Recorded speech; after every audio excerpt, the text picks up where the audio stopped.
got to show you something that I just find completely bizarre, and I don't know how to explain it, so I'll take you down and show you. And if you can let me know what's happened, I'd be really grateful. Because I've just been going around, just doing a couple of morning chores, having a look at the land, just checking out how things are looking. And then I come down to the vegetable area, and I can see all the veggies have been watered, which is great. And then I go up to the IBC just to check the water level, because when it's the right time, we will refill it from the well. So no problems there. However, I unzipped the cover on the IBC, which incidentally is starting to rip already after just a couple of months. But that's how it is. I know the weather can be very tough on materials out here in Portugal. But I unzip it and I've discovered something which is really odd. And I'll just pop the camera down so I can uncover the IBC completely and then show you what I've seen.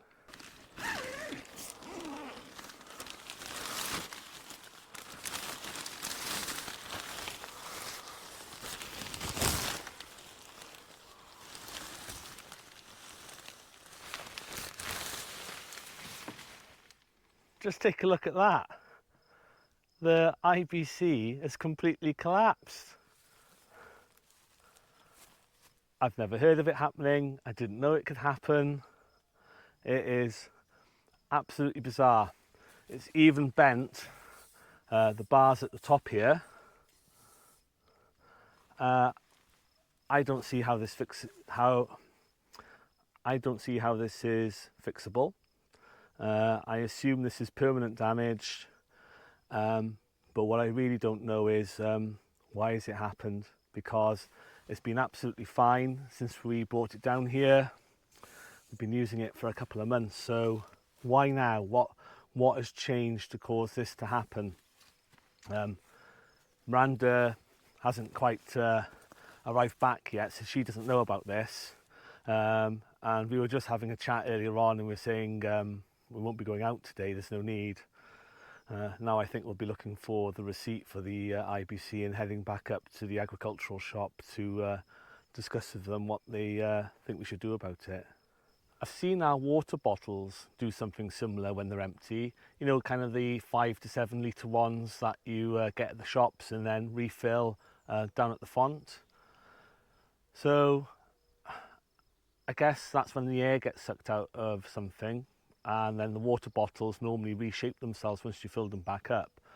But this is really thick plastic, and I don't know whether or not that's going to happen. But ultimately, until Miranda and I understand what's happened and understand maybe what we've done wrong, I don't know, we've got a bit of a problem, because how do we water the garden or the vegetable area without a properly functioning IBC? Because at the very least the capacity of it right now has reduced, and I don't know whether any of the plastic has been damaged to the point at which it's going to leak. Oh dear, I don't know what to do.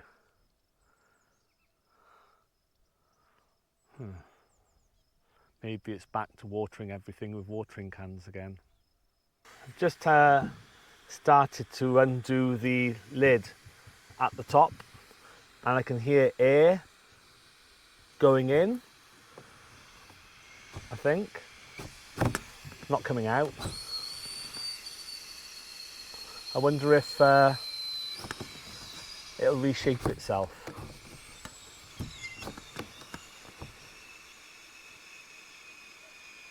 Let's have a look.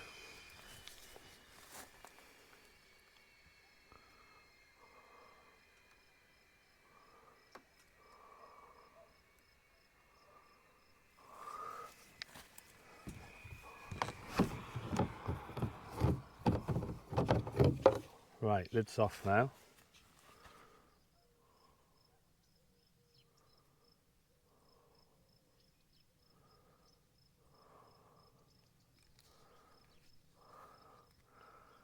Nothing seems to be happening. I have taken the lid off.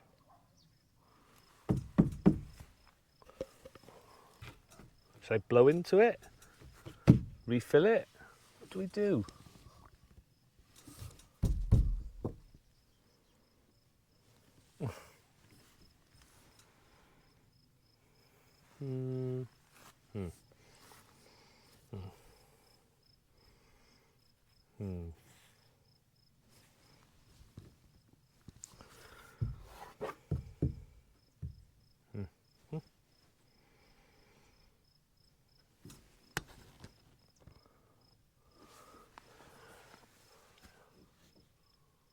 I kept telling everybody we were heading towards a simple life.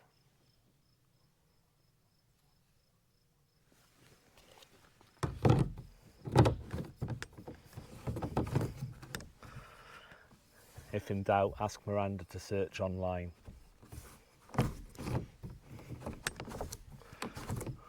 I'll just pop the lid back on so I don't lose it. Right, I brought Miranda down so she can take a look. Go and unzip the IBC and tell me what you think. Okay.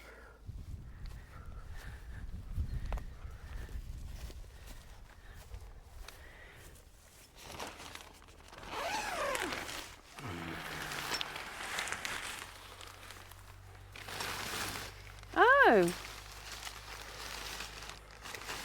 Oh, the heat's made it suck in. All right, okay. It's actually got a bit more back into shape than when I was down earlier. It was a lot more squeezed in. Okay. It's quite dented at the back here. So you see that with plastic bottles that are left out in the sun? Yeah, you do. I saw that. I was mentioning that. It doesn't look as savage as it did 2 hours ago. Wow. Yeah. So we need to leave it open for a little bit.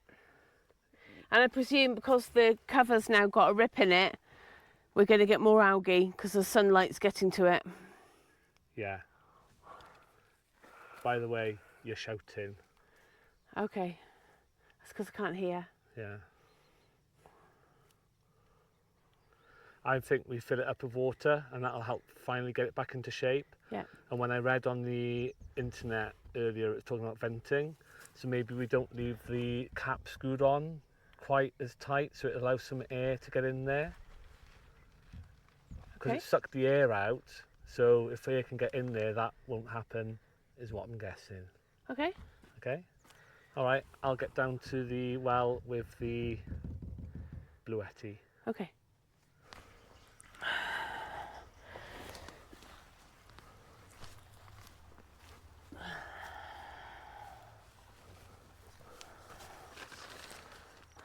Hopefully this is going to go back into shape when it's full of water.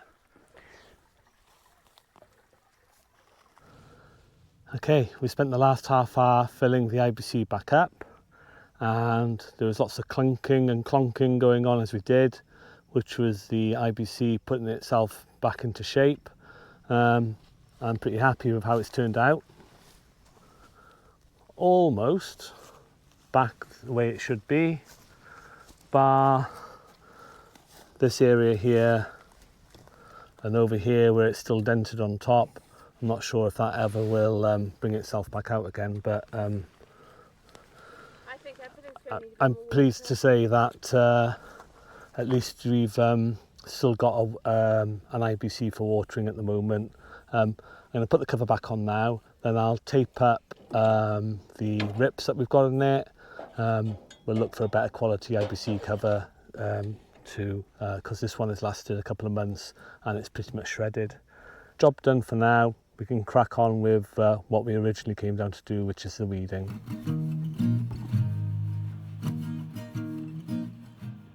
So it's another bright sunny day here, and this morning we've decided that we'll tackle some of the weeding that urgently needs doing down in the veg areas.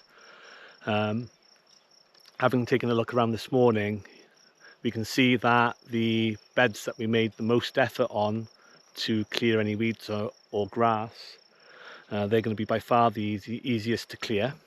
So down at the potatoes, it's a slightly different story. The soil that we put to one side to earth up around the potatoes once they were 12 inches high, Well, we spent quite a while walking over that, so that's now become really compacted, and weeds and grass have grown through them as well. So I'm not quite sure what we're going to do down there.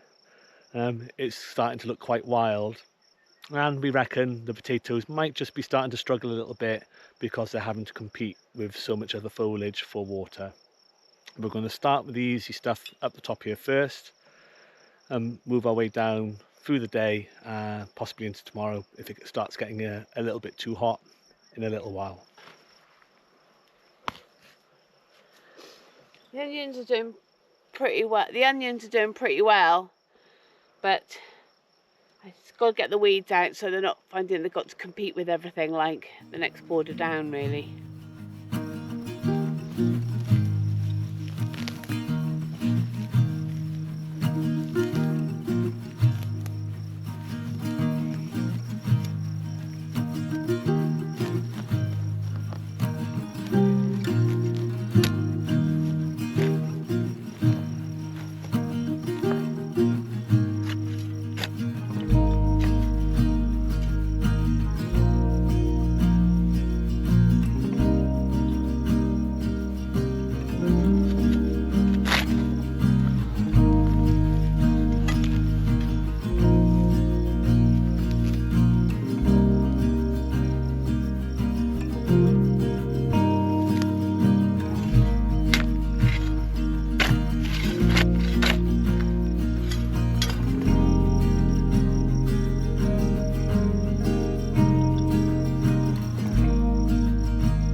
Time to start weeding out these courgettes.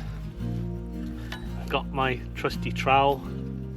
I've got to be careful not to skewer the water pipe that we've got running down them, which is virtually completely covered in grass. And I've got to spot our little courgettes, which are doing okay, but they are absolutely smothered.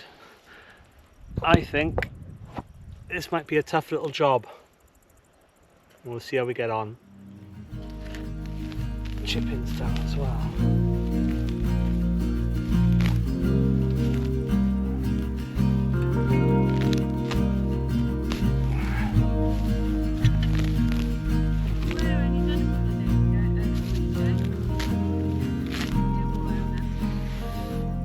I definitely know which type of bed I'm going to be working with next year. What are you doing? I'm having to gently lift up the melon vines so I can get to the grass underneath without damaging the melon vines. Got quite a few melons coming though. Quite a lot of grass underneath it, which is not a problem because the melons have been planted in clumps anyway. But I just thought it'd be nice to see the ground underneath.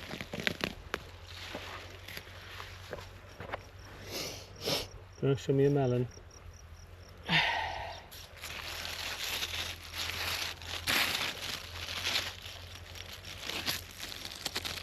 Fantastic. So with the IBC issues addressed, for now at least, it's time to turn my attention over to the veg area. What I've noticed over the last couple of days is that the potatoes are dying back quite a lot. I just think there's not enough water going onto them now. I think they're being outcompeted for that water by the weeds. So Miranda and I have decided, and she's behind me making a start already, we're going to de-weed them and then flood irrigate them to give them a really good soaking in the hope that that makes them come back. I'm not overly hopeful that everything will. The ones certainly at the top of the rows have gotten a bit crispy, but we'll see what we can do. We'll try and recover the situation. It's just simply a matter of we put them in really, really late, and they're in quite challenging circumstances with how they're growing. But up until a few days ago, they were looking okay, and now things have turned a little bit. So fingers crossed it's not too late. I think a couple of hours of elbow grease on this, and we'll be ready to water, and we'll see how we get on. Oh, look. What's that? That is a baby potato. The baby red potato. I think I can see more there. I think we might need to earth up a little bit. Okay, easier said than done. I know. I was thinking that if we could salvage anything that's just lower down and get a crop from it this year, that would be a success. Okay. And it's a good sign that we've got potatoes growing up the stem, because it means there'll be larger ones further down. Yay, first potato. All right, I've weeded my first row of the potatoes. There's 5 rows to do altogether. Miranda's halfway down her first row, having done the courgettes and some other bits. They're looking so forlorn, the potatoes, that I'm going to give them a really good water. I'm going to use that with the pipe we normally take up to the IBC to fill it. And I'm literally just going to flood the trench that these potatoes are in the hope that it'll get the water deep down and reinvigorate them, because they look pretty terrible. And I just think it's worth it to see if we can get some life back into them. I've also set the timer on the IBC to now water every morning and for half an hour, because I think things probably are at the stage where they need that extra bit of moisture to keep them going. So I'll just trot down to the well, turn on the Bluetti, and get cracking. After that, then I think we'll just leave things as they are. It's getting a bit warm for weeding, and we'll probably come back down potentially this evening to carry on. Miranda might get to finish her row then, I can make a start on another, and just keep picking our way through everything until it's all done.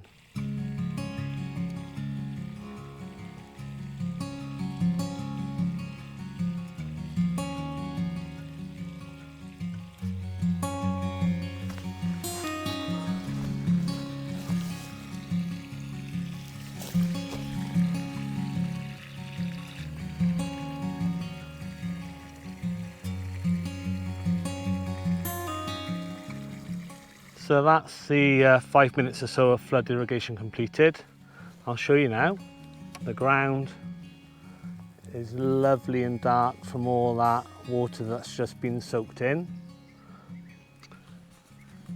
I think that's the best watering things I've had in quite a while down here, to be honest. We'll reevaluate how we go watering the potatoes, always bearing in mind though that we were really late to plant them out, probably 2 or 3 months at least, so that makes a big difference. But Miranda found a little potato at the surface, which should mean that there's more below. So fingers crossed we have got a crop here. And I can't have done anything more than what I've done now. I've cleared the weeds and giving everything a really good soak. So it's just fingers crossed time now. We are once again partnering with Bluetti. The fantastic AC70 power bank is just super useful. We use it every single day. Imagine you've gone camping and you've taken your e-bike with you, and you think to yourself, how am I going to charge my e-bike?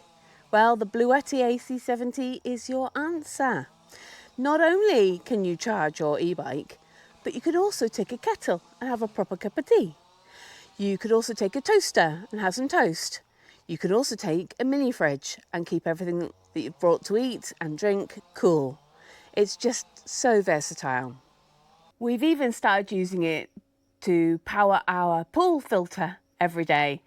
And the great thing about this is we're powering it for free because we're charging up the Bluetti at the same time with the solar panels, and it's just made everything so much easier. We don't have long extension cables going around the farm to try to do things.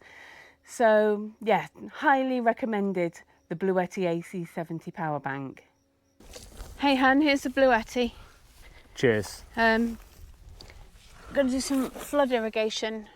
Yeah. I've done these last 2 potato beds. You've done the rest, haven't you? Yeah, we've got 3 beds to do. 3 to do. Yeah. Fab. Cool.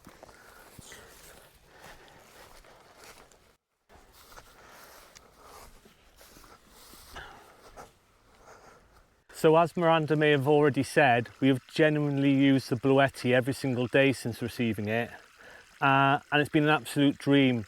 It's so easy to use, so straightforward to set up.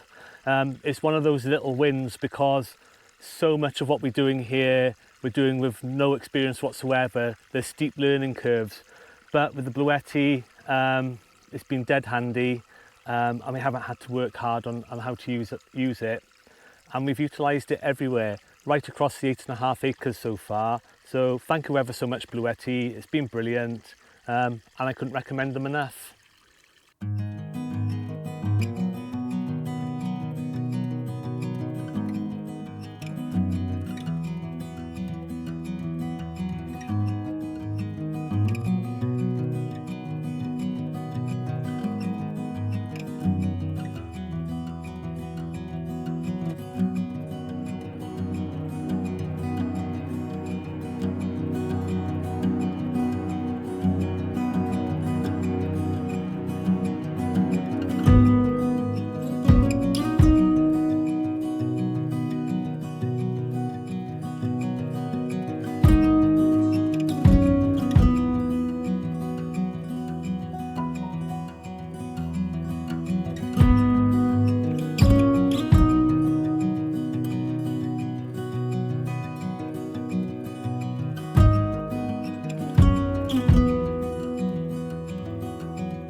to Spain for the day with our friends. We come to the city of Badajoz and we've been looking around the old town. Yeah, it's a beautiful place. We didn't know a lot about it before we travelled over. So we've done the castle so far, the fortifications, the beautiful old narrow streets, and now we're just stopping off for a quick soft drink before we make our way back up to some other spots. Yeah, we actually come to the city quite a lot because this is where we do our main shop every month. But we've never actually come into the centre, have we? No, so it's nice to get a chance to have a proper look around, get a real feel for the place. I really like it. Yeah, I'd recommend it to anybody that's thinking about coming to visit this part of Portugal and come over the border to Spain and come and have a look at the city here because it's lovely. You can actually get a bus straight from Lisbon to this city or you can get the train through.